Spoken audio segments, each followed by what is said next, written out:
Good afternoon and welcome to Asbas Digital Solutions and this presentation about 10 of the ways you can avoid burnout in your business. My name is Dante St James and I am no stranger to burnout. In fact, I've had it before in my life and some people think that maybe I'm headed there again, but I've got a few great ideas that are going to help you to not get to that point of burnout and to not just avoid it, but to be able to thrive your way through when other people are thinking that you may be headed for that burnout. None of us are the same as other people. So please sit down, take a chill out, grab some water, make a cup of tea, even have a cookie if you want to. I think it's that time of the afternoon where we can have a bit of a cookie break. And let's learn about the ways that I've learned to avoid burnout and the ways that you and lots of other people may have had those as well. And if you've got some ideas, make sure you share them during the chat. If you're on Zoom, if you're on YouTube watching this a little bit later, just whack your ideas down in the comments below. And if you would like to give me a subscribe as well, whether you're on the business station subscribe or just my channel as well, that would be awesome. I'd love it. So let's get it underway, share that screen and see how we can collectively avoid burnout, just like bosses. A little quote here from Juliet Sijobo, who's she's also known as a $1 million hypnotherapist, and I think she's awesome. And she's certainly got the personality to match the name. She said that burnout exists because we've made rest a reward rather than a right. That's really interesting because I often do it myself. Oh, I'll go and have dinner, or I'll go out and spend time with my friends this weekend if I get all my work done. Those sort of things should be happening anyway. So we'll look a bit more about that and how it plays into ideas like the blended work-life and work-life balance as well. What we're looking at today is what burnout is, what it feels like, and what it can do to a business as well. Then we're going to look at a list of all the obvious and not so obvious things that are really vital to help you to work at really strong pace, but also not burn out, not just empty yourself completely so you've got nothing to work with in the future. This presentation is brought to you by Business Station and the Australian Small Business Advisory Services Digital Solutions Program. It's delivered in Western Australia by Business Station itself, in Queensland by Regional Development Australia Brisbane, and in the Northern Territory by Treaty Business Consulting. You can watch this again or book your one-to-one sessions through businessstation.com.au. And if you're a frequent user of YouTube, these webinars are all produced and then put on on YouTube for you to be able to watch on later. So you can go to either the Business Station channel or to mine. And my name's Dante St James, as you'll see in the next screen. Bit about me. So I do a lot of stuff. I keep myself very busy. I am a very, very busy person. I've got a number of business interests and I work in a number of places. Now, in amongst all the stuff I do for, say, we're talking about some of the places I go, such as I work with Facebook, I work with Treaty Business Consulting, I work with the ASBAS Digital Solutions Program, I work with the NICE program, mentoring small businesses. There's tons of things I do, but then I've got my own businesses. I have a business called Clickstarter, which is a digital marketing agency that has nearly 200 clients in it and 12 contractors that I work with on a variously frequent basis. I also run a new news website and for digital marketing tips and tricks called The Small Marketer. I work as a startup mentor for 3 different startups creating apps. And I volunteer with Skull International, which is a tourism operators club, and Territory Proud, which is a group of Northern Territory businesses that want to promote local buying and supporting of local businesses. On top of all that, I've got business interests in TEDx. So that's coming up very shortly, actually. So there's a TEDx event that I'll be actually heading up. Then I've got a skincare product that I actually sell wholesale. That's another little line of business. And I've got another wholesale product that I sell to cafes and restaurants that's got to do with coffee and coffee related stuff. That's a lot. There's so much there going on. So you have to wonder, how have I not burned out with nearly a decade of working at this kind of pace? And this is kind of how everyone's ever known me. They've always known me to never be someone who does a little bit of work. You're always someone who goes over the top, Dante. You're always doing way too much. You're flying here, you're flying there. How do you have friendships? How do you have relationships? Well, I'm single, that probably explains that. But you have friendships. How do you manage time with family, with friends, with your environment, with your community? How do you manage to do it all and not burn out? And I tell you what, in my past lives, I've definitely burned out. Prior to building some much better strategies to be a high volume person and a high volume personality, I did have to go through a lot of burnout. In fact, in my previous career with a radio network, I burnt out twice over 13 and a half years. The first time wasn't so bad. The second time, though, required some intervention medically. So there was times when I have not followed these rules, and they have taught me to be able to build some of these rules and rituals and ways of going to help to have a better life moving forward. So first up, I'm going to probably go back a couple of screens here and get the idea of what burnout actually looks like. Now, burnout is that place where it's hard to get out of bed in the morning to do work again. It's hard to be a performer in what your work is. It's hard to come up with new ideas. You find you'll get to, you might wake up and start off really well in the morning, and then you kind of fade off by about, 11 a.m., sorry. Well, I should hope you would fade off by 11 p.m., but 11 a.m. you've got that sort of 2 o'clock post-lunch blues where you just find that your productivity starts off really well and then kind of dies towards the second half of the day. Burnout is that person who does the bare minimum. It's that person who just does enough to get things across the line. But it may not look like that when a person's in the earlier stages of burnout. It may look more like that person is kind of an overachiever, someone who is doing pretty well, but they're on the path to having a rather major breakdown or burnout. They're the kind of person who is stacked up with so much stuff that you wonder how they ever get any of it done, and they seem to always be at work. Now, that doesn't sound like burnout, does it? But what it is the start of burnout. It's where it all begins. It's where you have that moment where somebody is going, I'm doing this, I'm working hard, I'm doing all this stuff to make sure I can get so much done. I need to be the best. And a lot of that comes from a little thing called imposter syndrome. I had a really great webinar about that about 2 months ago. Imposter syndrome feeds into burnout. It makes you go, I'm not good enough. I need to work harder. I need to work longer. I need to be better. In fact, I need to be the best and continue being the best over and over and over. It manifests itself by people going and getting too many qualifications. It invests itself with people going and working for too many hours or too many jobs, too many different things, too many volunteer things that they're doing. I've certainly done that plenty of times myself and wouldn't have been able to do them without some strategies in place that prevented that burnout from happening. Burnout for a business, though, is so much more significant than just the individual. Whilst the individual's mental health and the individual's well-being is so important, at the same time, you've got to look at the well-being of your business and your organization. A burnt-out person is not a good sole trader. A burnt-out team is not a good business. Burnt-out customer service is terrible for customers. If one person in a team of 3, 4, 5 people is burnt out, 3, 4, or 5 other people then have to pick up the slack for that person. When 2 or 3 of a team of 5 are burnt out, 2 people are often carrying that whole burden for the rest of the team. People who are burnt out or very, very close to being burnt out, they're not productive. They're not helpful. If they're doing the bare minimum, or they're always sick. People who are on the burnout path tend to always have something going on with their health. There's colds and flus all the time. There's what they call mental health days that they need to take over and above the regular leave and over above sick leave and over and above things like weekends. What we find is in teams where burnout is rampant, is those teams are regarded as being the poor performers of an organization. And if you are the burnout, if you're the person who's just not doing that well, then you've got to go, well,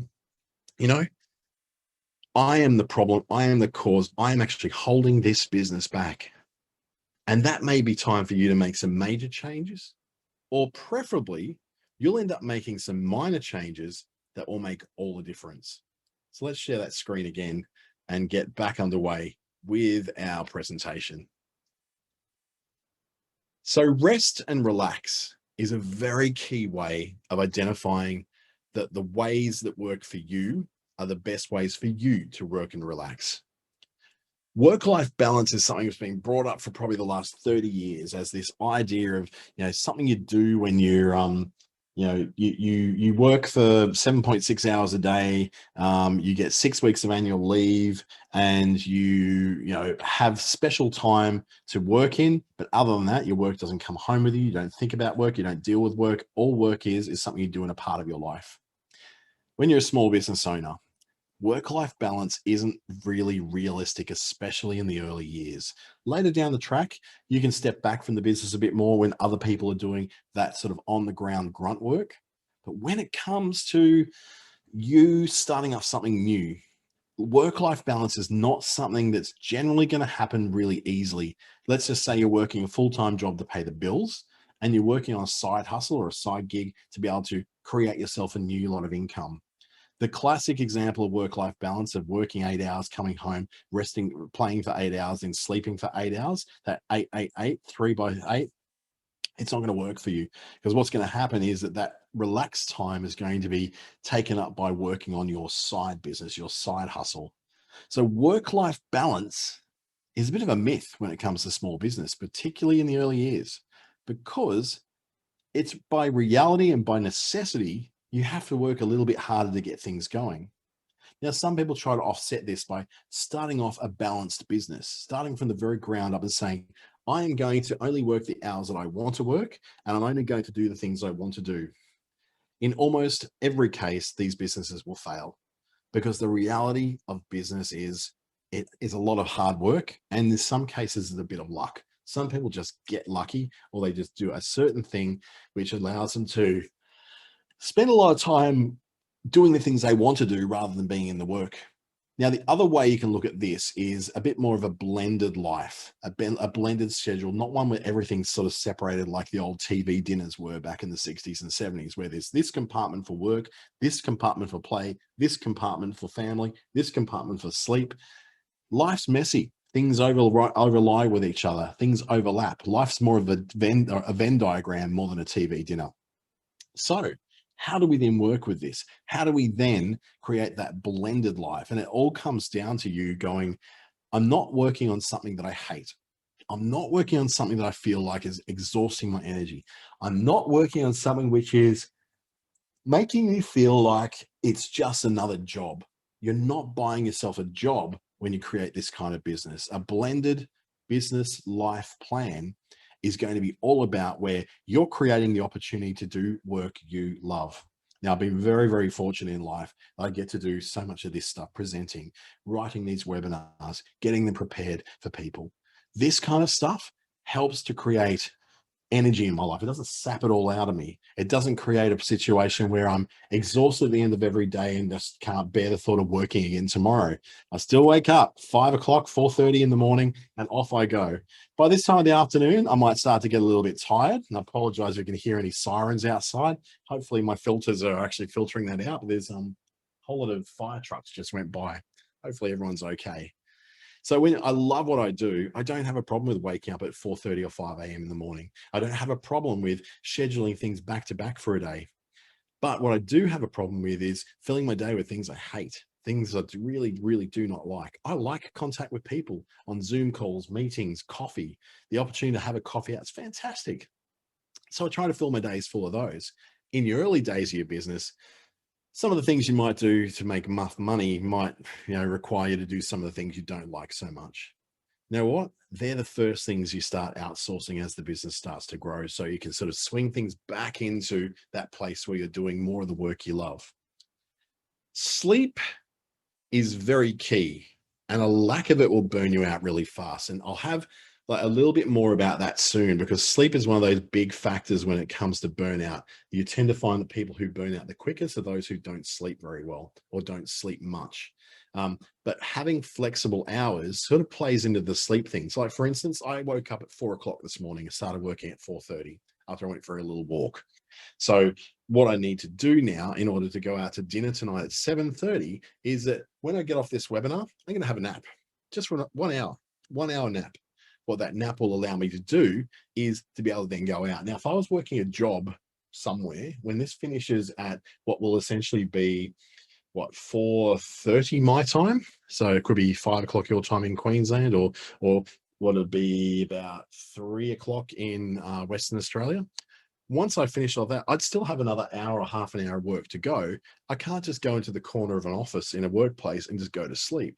But by having something a bit more flexible in your own business, especially if you're working from home like I mostly do, then you then are in a position where you go, well, who's going to die if I take a 1 hour nap between finishing this webinar and going out to dinner? It sounds like a really good idea to do. So what I find is quite often when I've got those very, very early starts and I've got something on the evening, instead of having lunch, I'll have an early lunch at brunch. And then at lunchtime, I'll actually have a nap, even up to 2 hours. That helps me to be able to then carry on into the night and do a bit better. Now, when you've got your own business, whether it's a shop front or whether you've got a work from home situation, that kind of flexibility is getting really, really attractive. Now, some of that rest and relax in my case comes from travel. I travel a lot to see my parents on the Gold Coast. I travel a lot to see my clients in Cairns, Townsville, Mackay, Bundaberg, Broome, Northern New South Wales, all those places. And I quite often like to work from interstate in places like Tasmania and Melbourne when I've got the chance to, because it's just something that plays into one of the other points that comes up soon.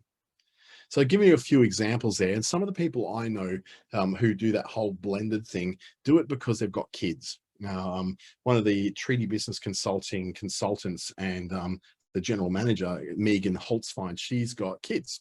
Now, those kids are not going to feed themselves.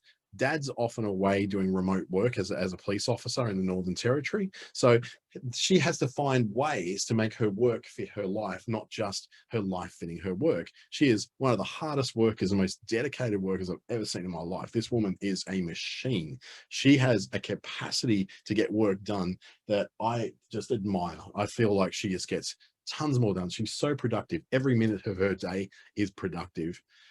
Yet she gets to leave a lot earlier every day and arrives when she needs to. Now, what she'll offset that by saying, okay, if I leave at 2:30 to go and pick up the kids, then what she'll often be doing is working at night, say at 10 o'clock at night before she goes to bed. She's working on some things like reports and that. For her, that is a very sensible and balanced life. That's something that allows her to be very, very present for her kids and for her husband, for her family, but also allows her to get tons and tons of work done. Everything that requires FaceTime in front of people, meetings, and anything like that, she's able to do in the office when she's there. She may only have 5 hours in the office in a day, but then she gets all the stuff done after hours that she doesn't need FaceTime with. That's things like writing reports, reading emails and responding to emails. That kind of stuff she's able to do without having to then be in an office environment. She can do that in her own time when the kids are in bed, and she might be watching TV at the same time, and she's getting some stuff done on the iPad. Another very important one, this is the one I was kind of alluding to just now, is the idea that you change your view. I'm very fortunate that I've got a view. I don't know if I can even turn around my computer that much to be able to show you that my view is out over the Darwin City area. So if I see if it works, kind of, yeah, you can kind of sort of see it in there. But it's I got a balcony right next to my office space, which is in an apartment in a high rise in the city. And with that, I've got a little bit of water, a little bit of stuff. I've got plants on my balcony as well that I can look out to. That's there for me to get up from the desk. So every hour I have to get up from my desk, walk around. Now, I had a 2-hour meeting today. So what I did, I turned off the camera and then actually walked around my little office space here whilst I was talking to that client on the phone. She didn't mind. She knows it's a 2-hour meeting. I need to get up and have a walk. The other thing is too, that when I've got this next to me, I've got the ability to be able to get up and walk to something, which does something really, really valuable for your eyesight. And that's allowing you to look away from a screen, which is up quite close, take off my glasses and actually look out to the distance where I can see a water tower, I can see a national park, I can see a bit of smoke rising because it's the dry season now, so the fires are starting. I can see a flight coming into land at Darwin Airport. I can look out and see people on their balconies in other apartments around here. It's then giving me something different. Instead of looking at a screen over here, I'm looking at a vista before me. Does two things. There's lots of studies which tend to indicate that looking at green things and greenery and plants, I've got a few plants around me is here as well, that allow you, that actually help to calm you and help to soothe you. But then looking into a distance also has a thing where it actually helps your eyes. One of the reasons why I've got two different kinds of pairs of glasses, my vision in the distance is really terrible. So I've got to wear these now. That's all nice and clear and I can see exactly what's going on out there. But my vision is also terrible up close, so I have to wear glasses. Now, a lot of this is because of damage of working too much in front of a screen, not actually spending time being able to shift my gaze over to things that are a bit further away. Now, if you're working in an office space, this can be just simply that you're seeing you tapping on your computer, and you're always looking at that. But if you've got the ability to look out to the distance, just look it up. So sometimes it's just looking down and looking so close gets you very focused. Your eyes don't move very much. But the moment that you look up, you're now looking at a different area. The focal length is far greater. That exercises the muscles in the eye and helps your lens to be properly set to be able to see both up close and in distance. This is how we operate in life. Not everything's in a macro scale that it's up this close to us like a phone is right on our faces. Most of life happens out there. So if you're able to look out towards all those things, you're then able to then let your eyes rest a little. It's much harder for the eyes to focus up close than what it is to have them focus up far. And you even think about that, even try it. Bring a phone up close and realize there's strain. Take it away, it's like, eyes are relaxing again. That's just natural physiology. Now, another way of doing this whole change in your view is that when you've got a day off, try and get out of the house at least once. It's very tempting to go, I've got a day off, all I need to do is all the laundry, the floors, I need to wash the bathroom, scrub the tiles. Getting out of the house gets you a different view. And again, some of those views can be things like just going to the markets, going for a walk down the beach, taking the kids out somewhere. Some of you are fortunate you have kids because kids have a way of forcing you out. You have to at least get to the schools. You have to go to sports and to extracurricular activities and ballet and dance recitals and things that are outside of your house. I don't have kids, so I don't have those excuses. I have to get myself out of the house. So one of those things I do is that when I've got a day off, I make sure that that's the day I might do my shopping. It might be Saturday, it might be something, usually Sunday. Sunday, I'll go out and do my grocery shopping if I haven't ordered, Coles delivery that week. So what I want to do is make sure that I tie in things that are colorful, things that are different to what I see around my house. So I'll often on a Saturday morning go to my local Pratt markets, and the Pratt markets are full of food. Now you can't eat everything there because not everything's good for you, but the smells and the sights and the sound, you run into people and you're seeing things you don't usually see. This kind of stuff gets you away from that boredom that does set in when you're looking at the same, or in my case, 3 screens and couple of mobiles as well, those same screens every single day, that same view every day inside your shop, that same wall that you stare at that's in your office. It gives you something more. Changing your view also might be something so simple as when I'm on a webinar like this, in the background, you can see I've got my flag, my territory flag. I've got another desk over there where I have people some of my contractors come and work with me for the day, and plants. And they are there for me to be a bit more interested in looking at a plain white wall. Likewise, you can't see it from here, but in front of me, I've actually got some Aboriginal paintings on the wall, and they are quite complex and beautiful. And I've got those there as a thing that encourages me to look up from my screens and see that I've got these 2 beautiful paintings there. And I see that they're colorful. They're not the bland white of my desk and the bland, the silver and the metallic gray of my computers. I look up there and I see a world of color and different brightness. That sort of stuff helps me to stay engaged, keeps my brain active as I'm in part of my day. So they're all little things, all little tips I've learned along the way from psychologists, from people who are specialists in hypnotherapy and NLP or neuro-linguistic programming, people who know all about color, people who have had great success in their lives. They've got lots of these little tips on what you do. And I would say too, by changing your view, ending the day with a walk is a really good way of bookending the day.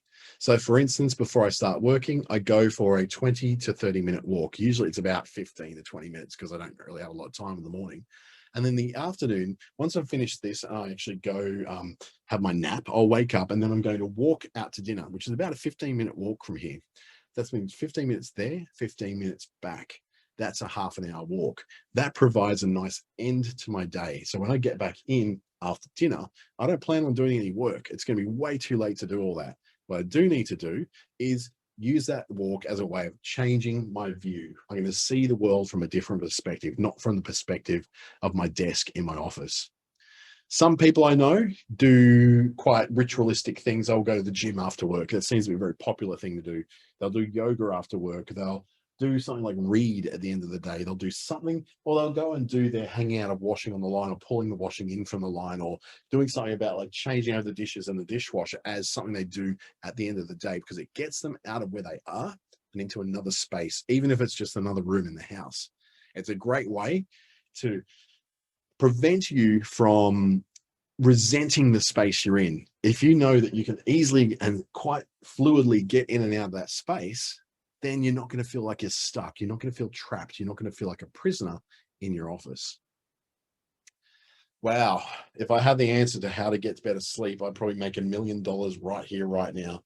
Unfortunately, I don't. My sleep problems came from sleep apnea. And through sleep apnea, I've had to go and have a sleep study done. And I have to wear a consistent air pressure mask, so a CPAP mask that actually pushes air in my throat so that I'll keep breathing. Because apparently I stopped breathing so many times overnight, nearly 50 times overnight. Every night I would stop breathing for at least 2 minutes.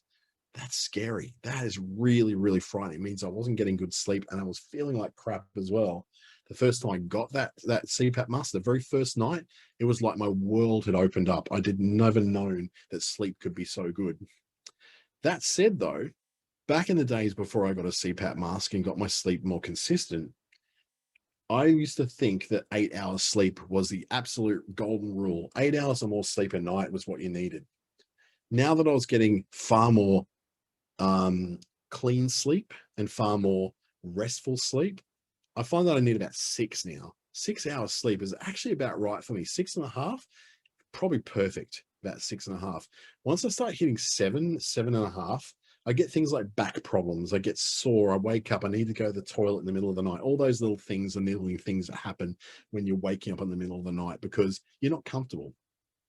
So consistency is really what I need to get done. I need to make sure that in every case I'm in bed as early as I possibly can be at night. So that means getting home tonight from dinner would probably be around about 9:30. So I'm going to make sure I'm in bed by 10. So once I've walked back from home tonight, be in bed by 10. I aim for that 10 o'clock, not because it's some golden rule, but I like to wake up early in the morning. So I get to bed at 10. I can get up at 4 or 4:30 because I'm still getting around about that 6 hour sleep that I really need to get. That said, though, it's a guide, not a rule. So if I get to bed at 10:15, 10:30, or even 9:30, I'm not going to beat myself about it.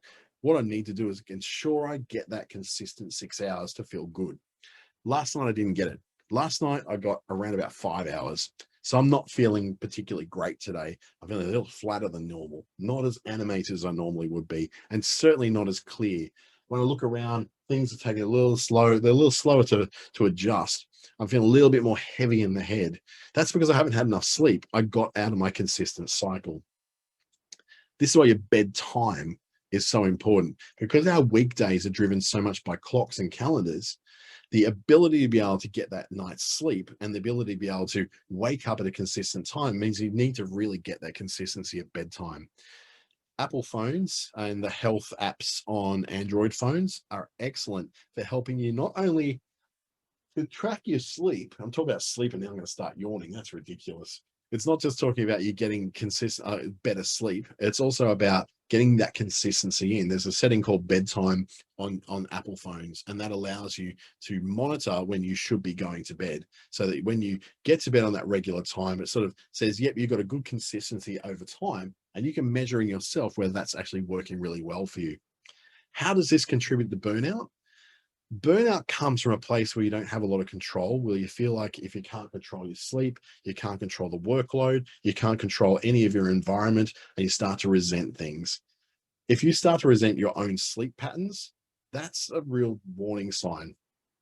You will feel when your sleep's not right. Today, there's no doubt that I can feel it. My jaw is sore from hurting, which I talk no more today than when I usually talk. It just feels like everything is a labor. Everything's hard. Everything just takes a lot more effort to be able to move, a lot more effort to be able to keep awake, a lot more effort to be able to present because I didn't get that consistency of sleep. I now know 5 hours is not enough. 6 is good. 6.5, that's my sweet spot. For you, that could be 7 or 7.5. You may even need the full 8. Most people do. It's an ideal for them to get 8 hours sleep a night. My life can't operate like that. Sorry. I've got way too much going on. One thing, though, that did change my sleep patterns quite significantly is stopping the caffeine. Now, caffeine sticks around in your body for around about an hour and a half. Usually by then, it's completely passed through your system. But if you are someone who drinks, say, Coke at dinner, or Pepsi Max in my case was my poison of choice, that is then hanging around from, say, it's dinner's about 7 o'clock. So at 8:30, you've still got caffeine in your system. And then you might go, oh yeah, I'll have a little coffee after dinner, because that's, you want to finish after dinner with a coffee. So if my dinner is finishing around about 9 o'clock tonight, then it's going to be about 10:30 before that's out of my system. I'm hoping to be asleep by 10:30. By 10, I want to be home and in bed and falling asleep. So the idea of having that caffeine in my system is pretty scary. Now, a lot of people have a lot more resistance to caffeine. I certainly do. I've had a lot of coffee in my life, trust me. So caffeine doesn't affect me quite as badly as it does other people. I'm not particularly sensitive to it. But newer studies have shown that having caffeine in your bloodstream when you go to bed means that there's a certain repair and plaque clearing process that doesn't happen, and it's prevented. What I mean by is a lot of the there's a lot of stuff that happens when, for instance, people with Alzheimer's and dementia, is that there's plaques in on the brain tissue, and that plaque, they don't know whether that's causing dementia or whether that's a symptom of dementia. But what they have learned is that that plaque clearance is a natural thing that occurs and naturally gets cleared out, kind of like washing your teeth. When that stuff gets cleared out, it is a sign of having had a good sleep. Now, caffeine in your bloodstream actually stops that cleaning out from happening. So if you are having coffee every night before you go to bed, or a Diet Coke or a Pepsi Max or anything like that before you go to bed, you're actually causing your body to not be able to clear out that plaque. So I've actually had to stop having any sort of caffeinated drinks from about 3 p.m. So I've got a zero sugar Sunkist that I'm drinking at the moment, no caffeine in that. But I've got my Pepsi Max in the fridge. I can have that at lunch, but not at dinner. So what's done, number one, is reduce the amount of caffeine in my diet, but also reduce the amount of bubbly drinks that I get to buy. So yeah, it's helping my hip pocket as well. So examples of that case would be, I've dropped my Pepsi Max consumption at night, and I only ever have it around about lunch. I need to be done by 3 p.m. on drinking that kind of drink, which means same with coffee. Coffee's great in the morning, coffee's great for lunch, but after that, that mid-afternoon coffee has now become a mid-afternoon cold water or a soda water. Soda water is really good for that as a replacement. Now, what has this got to do with burnout? Well, obviously, if you're not sleeping well, you're going to be that much closer to burning out. Those pressures in your day of working so hard and getting so much done, those things are going to mount up so much worse when you're a little bit angry and a little bit not quite right and a little bit irritable. And that's what happens when we don't get any sleep. You'll know it when you don't get a good sleep. Everything goes wrong. Now, getting moving is a part that I'm still trying to sort of help out myself at the moment. Exercise is something which takes time. It takes definition. It takes discipline. It takes the ability to get up off your butt and actually get moving. When you sit all day, you do have to offset that. So one of the things I will do quite often is get up and move every hour. I have to get up from my desk, take a walk around and go, okay, even if it's just me walking to the end of my hallway and coming back, that's what I have to do in order to offset the fact that I'm sitting in my very, very comfortable chair, but it is all day. Low impact exercise is just as good as high impact exercise. As for like, you don't have to run, you can walk. You don't have to lift weights. You can do lunges. Anything that, like, if you've got things like me, I've got bad knees, I've got terrible ankles, I've got an awful Achilles tendon on my left hand, on my left foot, then those kind of things, then you can offset by just making sure they're low impact movements that you make. A walk really makes a difference. If you can do it at lunch, do it in the morning tea, afternoon tea, it's great. When I'm in at the office where I'm working with Treaty Business Consulting on the days I work for them, what I do is at morning tea, I'll go and make my coffee. And before I come and drink my coffee, because it's always too hot after you first make them, I need to cool down a bit. I go and walk down two floors of stairs and walk back up them again. And then I drink my coffee. And that's a way to keep moving to at least offset how sedentary my lifestyle actually is. Now, this is a really important one if you're someone who's a mouse user. So you're always going, using mice gave me RSI, repetitive strain injury, in my shoulder. And it caused me so much pain in this right shoulder that it's something which was almost debilitating. And for someone who's on a computer all day like I am, I need to be able to do those things. So two things I had to do to offset that. That was using a trackpad. So I use I use a Macintosh computer. So I use this external trackpad. And this external trackpad is much bigger than the trackpads that usually exist on computers, although this one's about the same size as the one on my computer. But if you've got a little tiny trackpad, these allow you to use more of your hand and move more. So you're not, rather than just doing like one position where you then go just to move tiny around a screen, you're actually using gestures in your hand that opens it up. And you're using fingers that go up and down and using side and side. You're actually using what I call macro movements. They're far bigger. Micro movements are like where you've got a fixed position and you're just going like that, where the tiny little movements cause very large movements on a screen. So in that case, what you do is those macro movements, for me, it meant learning how to not use a mouse and how to use a trackpad. I now am so good at a trackpad, I don't even own a mouse. I don't have one in this house. They're just completely foreign to me now. They feel weird to use. And that has helped immensely. But the other thing that helped immensely was simply moving more of my arm. So if I just stop the screen share just for a moment, so you can see what I'm about to do, and you're spending all day doing this with a mouse, then you do this occasionally, just in the office. Just sit there and just roll your shoulders a few times, up and around like this. And then also stretch up and then down. Move aside, move to side, turn your neck around. These are all macro movements because they're large parts of your body that are moving for you, not just these still tiny, tiny movements. Now, this isn't about me losing weight. It's not about me being fit. This is about me being productive. So being able to do those big macro movements that are going to allow me to be able to get a lot more out of my day, they're going to make me a lot more productive, a lot more useful in the business I'm working in. So I hope that makes a lot of sense.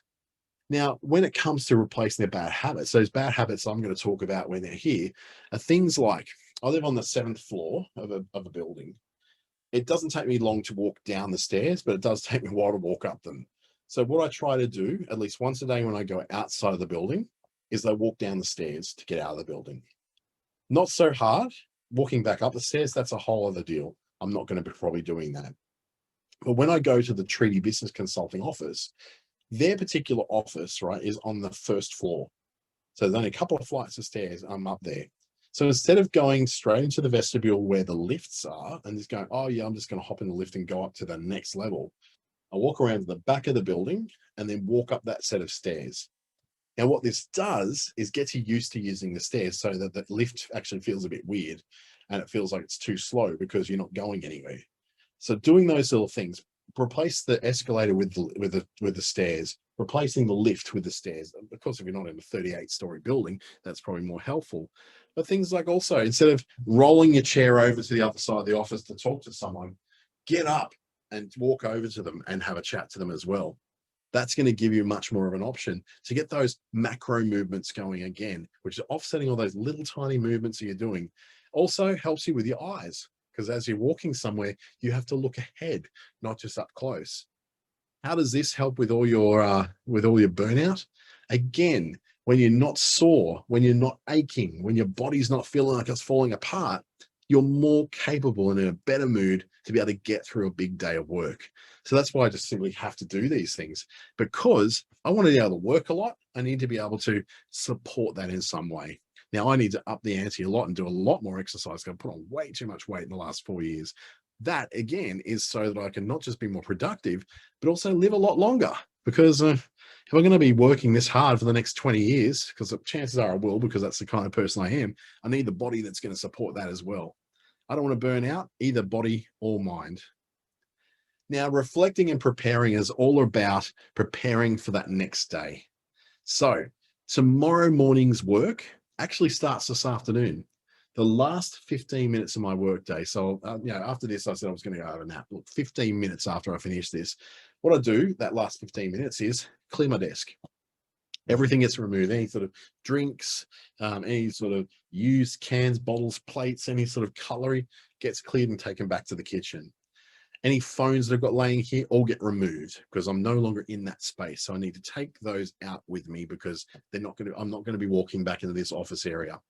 I've got a little mini vacuum cleaner. I take that mini vac and I then go just over my keyboard and then underneath where I'm actually sitting. So because it's always like the grime of the day seems to build up a bit, and I need to be able to clean the floor. So I do that with the mini vac. Then what I'll also do is any paperwork that's sitting on my desk gets cleared. It gets either filed away into a folder for tomorrow, or it gets thrown out if it's no use to anyone. And then I wipe the bench down so that I've got some clear space that then gets wiped down. Why do I do this? Because it creates a clean, clear desk for when I get back in the morning. That helps prevent burnout by giving me something clean and fresh every morning. Cluttered desks are stressful. They make you just go, oh my God, there's so much stuff here. There's all these lists over here and lists over there and business cards here and got stickers over there and other business cards over there. There's so much going on. By clearing that out in the last couple of minutes of my workday, I'm getting rid of all that. The other thing too is spending about 5 or 10 minutes listing things up for tomorrow. Now, I use a Google Calendar, which is pretty much my Bible. That gets me through my entire day. That's everything. If it's not in that calendar, it ain't happening. Or if I use Trello for getting work done. Now, part of what I do is I go into my Trello account. So Trello is like a task management system. It's free, trello.com. And I go in there and I see, okay, that's the list of what I was supposed to get done today. Oh, one thing I didn't get done. So rather than me stressing out saying must be done today, I put it into tomorrow. That's the first task to get done tomorrow. And then I set up my tasks for tomorrow. I transfer them across when I've got my calendar. So I can see in my calendar right now that I've got at 5 a.m. I'm going to be working on a particular client's website through to 8 a.m. So that's task number 1, is to do that thing. Task number 2, I've got a meeting at 8 a.m. That's going to be a phone call with somebody in, where is he? I think he's in Canberra. Yes, oh, no, Alice Springs. Sorry, he's in Alice Springs. So I'm going to be having a call with someone in Alice Springs at 8 a.m. So that is in my task list. So it gives me an opportunity to tick those off. You might want to use pad and pen to tick those things off. This helps with burnout because you actually see that you're doing something and getting stuff done. When you don't have a record of these things, if you don't have it written down somewhere or in a system where you can tick it off, your day kind of meanders. It feels like you've achieved nothing. You know those days where you thought, I've been working for 10 hours and I've got absolutely nothing done. What the heck happened with that day? Those are the days you probably didn't have a task list. You probably didn't have a list of things telling you what to do. The other thing I'll do quite often is that I'll mark things off in my calendar. So I've got a color-coded system. It's quite, I'd show you, but there's a lot of private information in there, so I can't really, but I've got things color-coded. So for instance, the work tomorrow morning is for a client, that's dark blue. The phone call, excuse me, is what I call a meeting, so it's purple. Then I've got another call for a particular government program, they're all orange. What I do is I change those all off to be gray when they're done. And that shows me at the end of the day, I go, look at all that stuff I got done. It also helps me to identify the things that I didn't get done that are still in color, so I can transfer them over into the new workday. Whatever system works for you, that will help you to avoid burnout, because quite simply, you're seeing how much you're getting done. And we are naturally, we're just really, really smart monkeys. We are. We just basically, we need to be told we're doing a good job and scold a woman on doing a good job. We react a lot better to honey than vinegar. So what you do is you create a system where you are essentially rewarding yourself. Give yourself a little dose of that dopamine in your head. When you get a bit of good news, when someone hears your name, even say it out loud. Say, you know what, Dante, well done, mate. You got a hell of a lot done today. And immediately hearing that and repeating it back in your own head releases a shot of dopamine that helps things like taking away headaches, makes you feel good, makes you want to do more good things. Positive reinforcement. That stuff is going to stave off the burnout because you're going to be feeling too good to be burning out. That's what you want to do.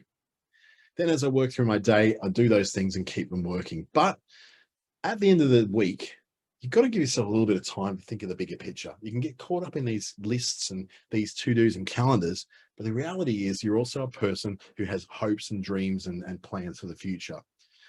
Burnout is partially due to the fact that you don't see yourself ever getting to those plans. You just work and work and work and work and work and work, and you lose all sorts of scale of what the big picture is, the reason why you got into business. In my case, there's a few things because I wanted to destroy my previous workplace by doing their job better. That's grown out now to be something a little bit healthier than that.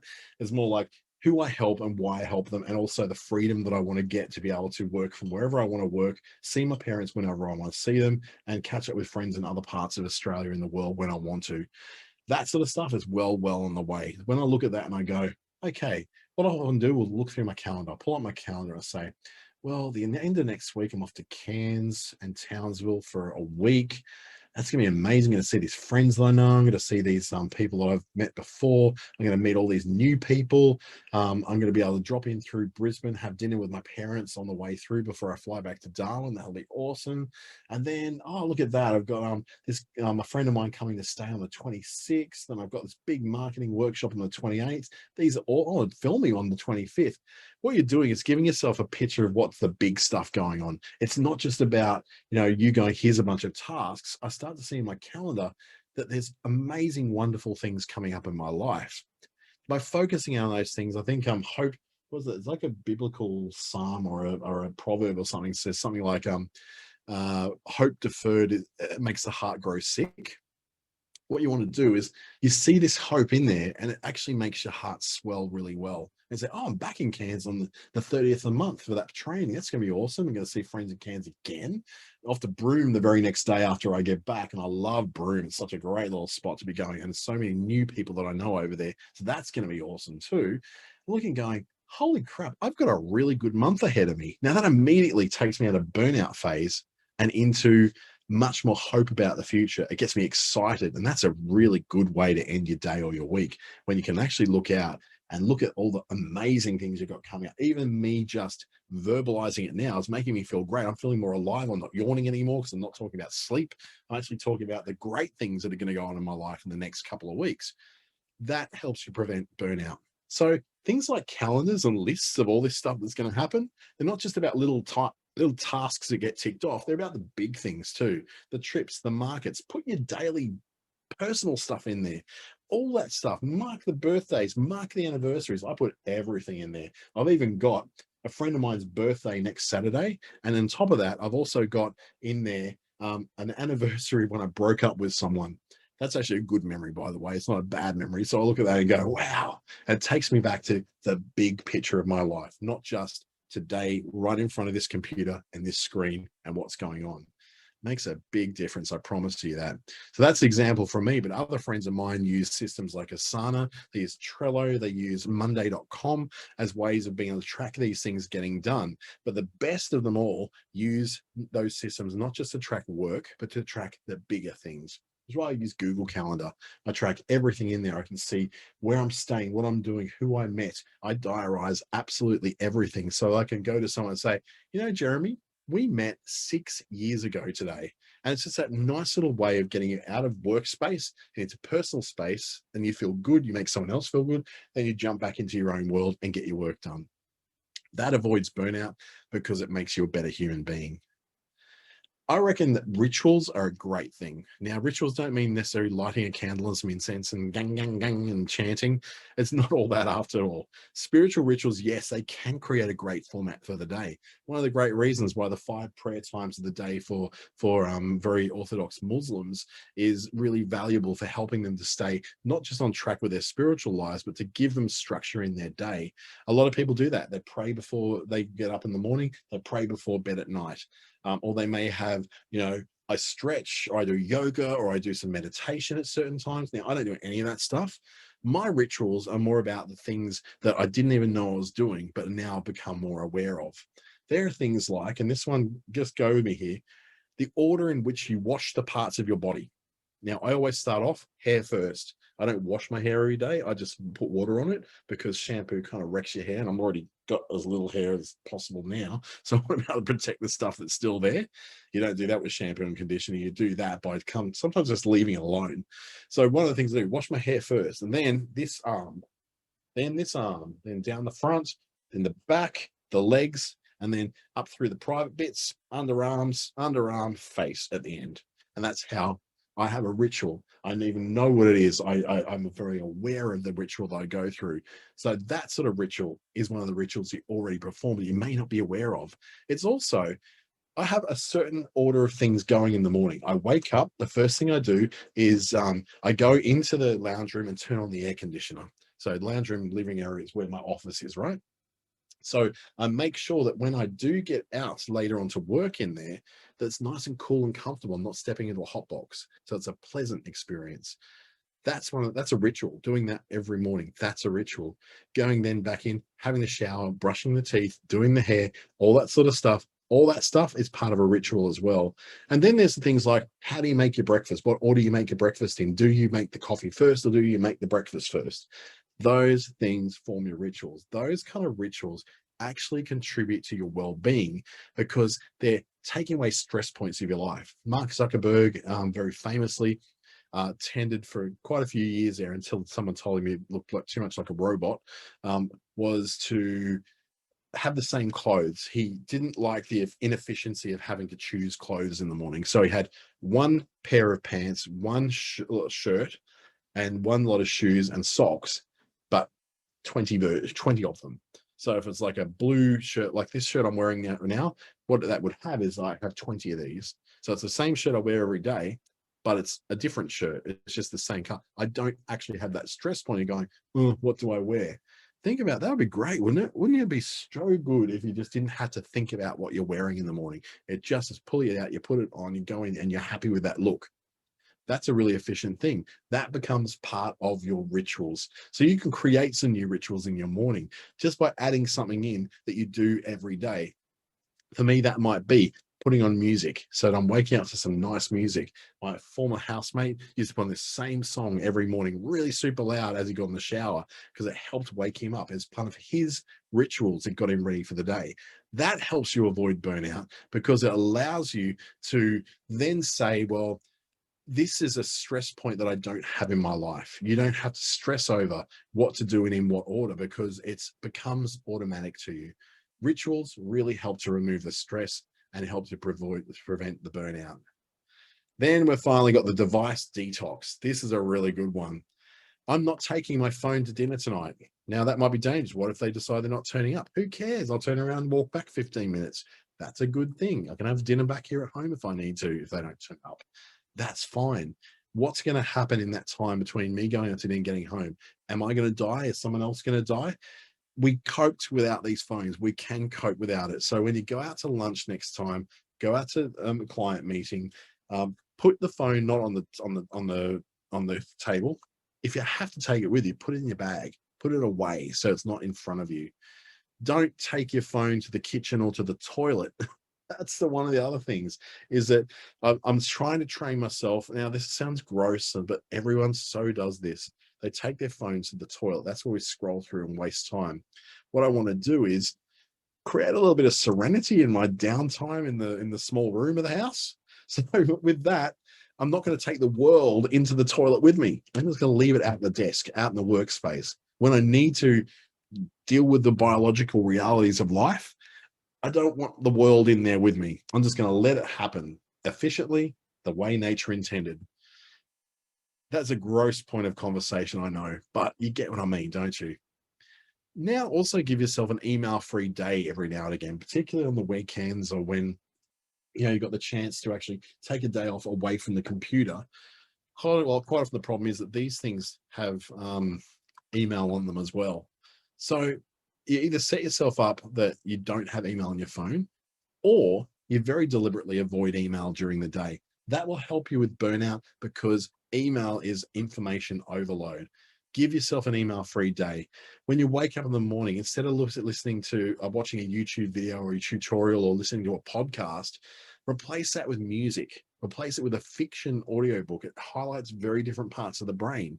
Why do you do that to avoid burnout? Because if you overuse one part of your brain, you become very, very stale, very boring. No new ideas are coming in. So by getting new ideas is more than just reading a book in your industry. You also then go, I'm going to listen to something which is completely left of center, nothing like I normally would do. So it gives you new perspectives. Some people I know go to the movies. Some people I know, put on alternative music or spiritual music in the morning or uplifting music in the morning, whatever gets them in the right mind space for that kind of stuff.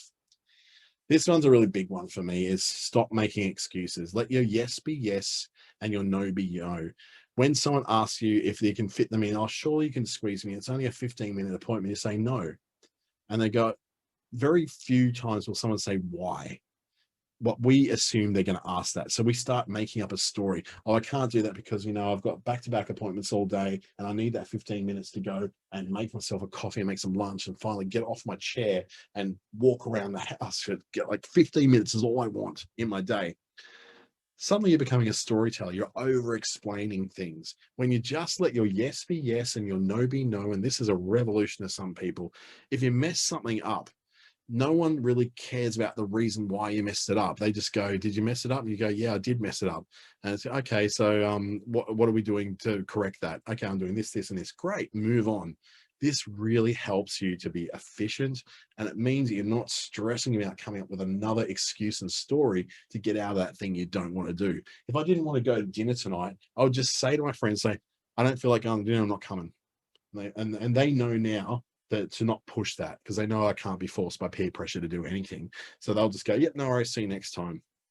People get trained into how to treat you by you stopping making excuses for your decisions.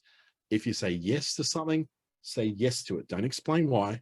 If you want to say no to something, you do not owe anyone an explanation as to no. If you need to reschedule something, you just simply say, I've had a clash, or whatever the most base reason is. There's been a clash, or I'm unable to make. Quite often I just say, I'm unable to make that appointment. I need to reschedule. When's a good time for you? So much more efficient. And people, they get worked up because they always assume that when you try to explain something or over-explain it, that you're lying to them. And that's because quite often we are. The idea that saying, oh, look, I just don't feel really well today. I woke up feeling, just say, I can't do it today. Let's reschedule. It makes so much sense and saves so much stress. And I'd say probably finally, I would look at the idea of not going it alone. If you need help, take the help. Consider mentorships, consider coaches, ask questions. When you are stressed out, you're much more likely to be burnt out because you're so busy trying to work out the things for yourself. You can go and Google it for yourself and get the answers. You can ask the person next to you, say, hey, that thing they mentioned the other day, what was that, yes or no? They go, it was no. Okay, great. And you move on with your day. When you go and stress through it, searching through emails, and you're trying to find the answer, just ask for help. Seriously, no one cares. They really want you to ask for help because they don't want to be working next to a stress head. And you matter.